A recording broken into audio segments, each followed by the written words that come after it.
This channel does not promote any violent, harmful, or illegal activities. All content provided by this channel is meant for an educational purpose only. Brought to you by V-Guard, co-powered by Sensodyne O Bhimal, বলো কথা Keshari. Associate sponsor Ultratech Cement. প্রথম খবর হচ্ছে অবশ্যই Sandeshkhali. Vote মিটে গেছে কিন্তু অশান্তি থামছে না। পুলিশে অভিযান ঘিরে আজ নতুন করে পরিস্থিতি উত্তপ্ত হয়ে উঠল এবং সন্দেশখালী আগারহাটি এলাকা মূলত উত্তপ্ত হয়ে উঠেছে। গন্ডগোলে যুক্ত থাকার অভিযোগে এক ব্যক্তিকে ধরতে যায় পুলিশ, আর গ্রামে পুলিশ ঢুকতেই তেড়ে আসেন বাসিন্দারা। এমনকি অভিযুক্তকে পুলিশের গাড়ি থেকে টেনে নামিয়ে নেন তারা। এরপরই গ্রামে লাঠি উঁচিয়ে পুলিশ তাড়া করলে জলে লাফ দিলেন বিক্ষোভকারীরা। কি পরিস্থিতি তৈরি হয়েছিল দেখুন।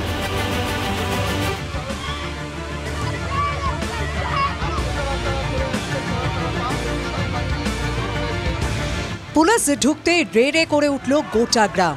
মহিলাদের হঠাৎ লাঠি উঁচিয়ে তাড়া করল পুলিশ, জলে লাফ দিলেন বিক্ষোভকারীরা। ভোটের আগে গন্ডগোল, ভোটের দিনে মারামারি, ভোট মিটলেও অশান্তি। সন্দেশখালী আছে সন্দেশখালীতে। পুরাতন সরবেরিয়া আগারহাটি মন্ডল পাড়ার অভিযোগ একটাই, যে অভিযোগ হচ্ছে ভোট শেষে তৃণমূলের তরফে লাগাতার হুমকি দেওয়া হচ্ছে এবং সেই হুমকির জেরে তারা এখানে বিক্ষোভ দেখাচ্ছেন।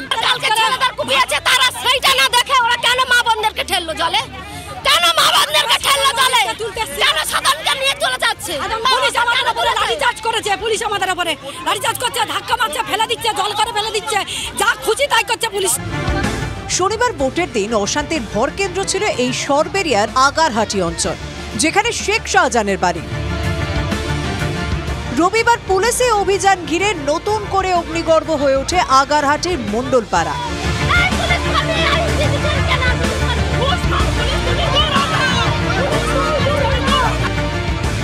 গন্ডগোলে যুক্ত থাকার অভিযোগে বিজেপি কর্মী সাধন রঞ্জিতকে ধরতে আগারহাটি মন্ডলপাড়ায় ঢোকে বিশাল বাহিনী।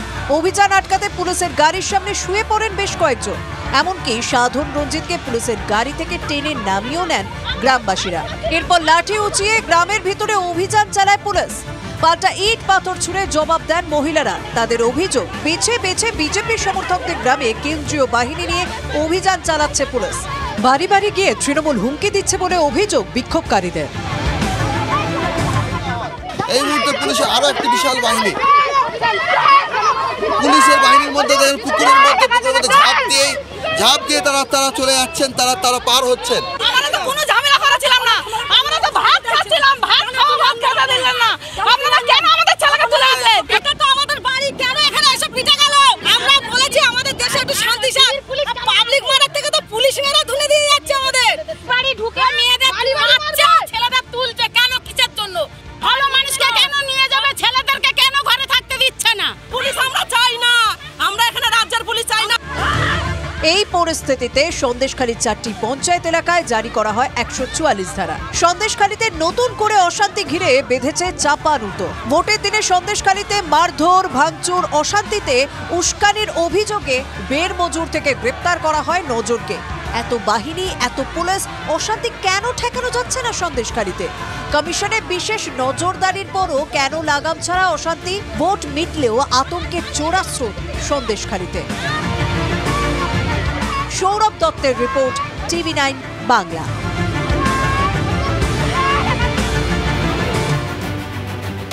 তবে শুধুমাত্র কি সন্দেশখালী পরিস্থিতি উত্তপ্ত না, সপ্তম দফার ভোট শেষ হতেই অশান্তির ঘনঘটা বাংলার বিভিন্ন প্রান্ত থেকে।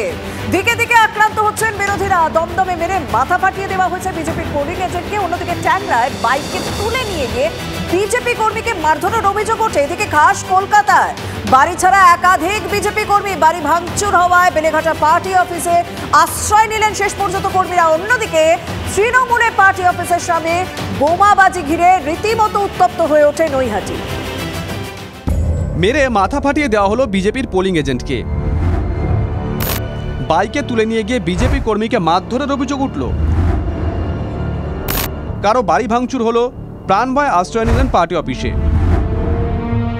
রক্তাক্ত অবস্থায় কাউকে নিয়ে যাওয়া হলো হাসপাতালে। তৃণমূলের পার্টি অফিসের সামনে পড়ল বোমা। সপ্তম দফার ভোট শেষ হতেই অশান্তির ঘনঘটা বাংলায়। প্রায় সব জায়গায় নিশানায় বিরোধীরা, আর খাস কলকাতাতেই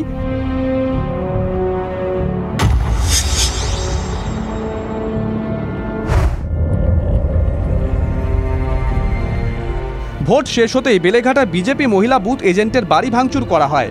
প্রাণভয়ে দলের পার্টি অফিসে আশ্রয় নিয়েছেন আতঙ্কিত বিজেপি কর্মীরা।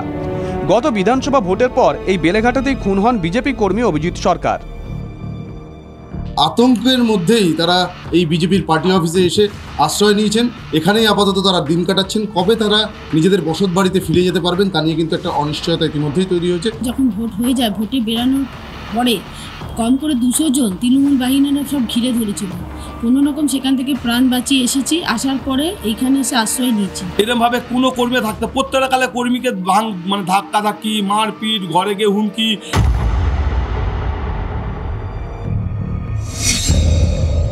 বেলেঘাটার মতন কলকাতা উত্তর লোকসভার অন্তর্গত ট্যাংরায় আক্রান্ত হলো বিজেপির বুথ এজেন্ট রমেশ সাউকে জোর করে বাইকে তুলে নিয়ে গিয়ে মারধরের অভিযোগ উঠেছে তৃণমূলের বিরুদ্ধে।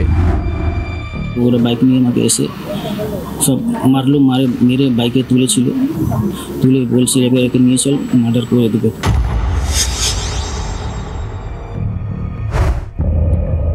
কলকাতা উত্তর লাগোয়া দমদম লোকসভাতেও হিংসার ছবি। রাজারহাট গোপালপুরে এক বিজেপি এজেন্টের মাথা ফাটিয়ে দেওয়া হয়। আশঙ্কাজনক অবস্থায় ভর্তি করা হয়েছে হাসপাতালে।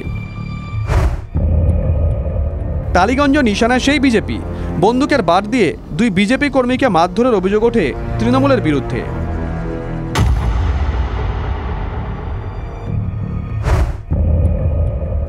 ব্যারাকপুর লোকসভায় ভোট শেষ হয়েছে কিছুদিন আগে, তবে হিংসা থামছে না। এবার নৈহাটি 7 নম্বর ওয়ার্ডে তৃণমূলের পার্টি অফিসে পড়ল বোমা। ওরা আবার দেখাচ্ছে 2019টাকে সবাইকে মনে করিয়ে সবাইকে ঘরে ঢোকাতে চাইছে, কিন্তু আমরা ঘরে ঢোকার লোক না, গুন্ডা দমনই করব। ভোট শেষ হতে না হতেই দিকে দিকে দলের নেতাকর্মীরা আক্রান্ত।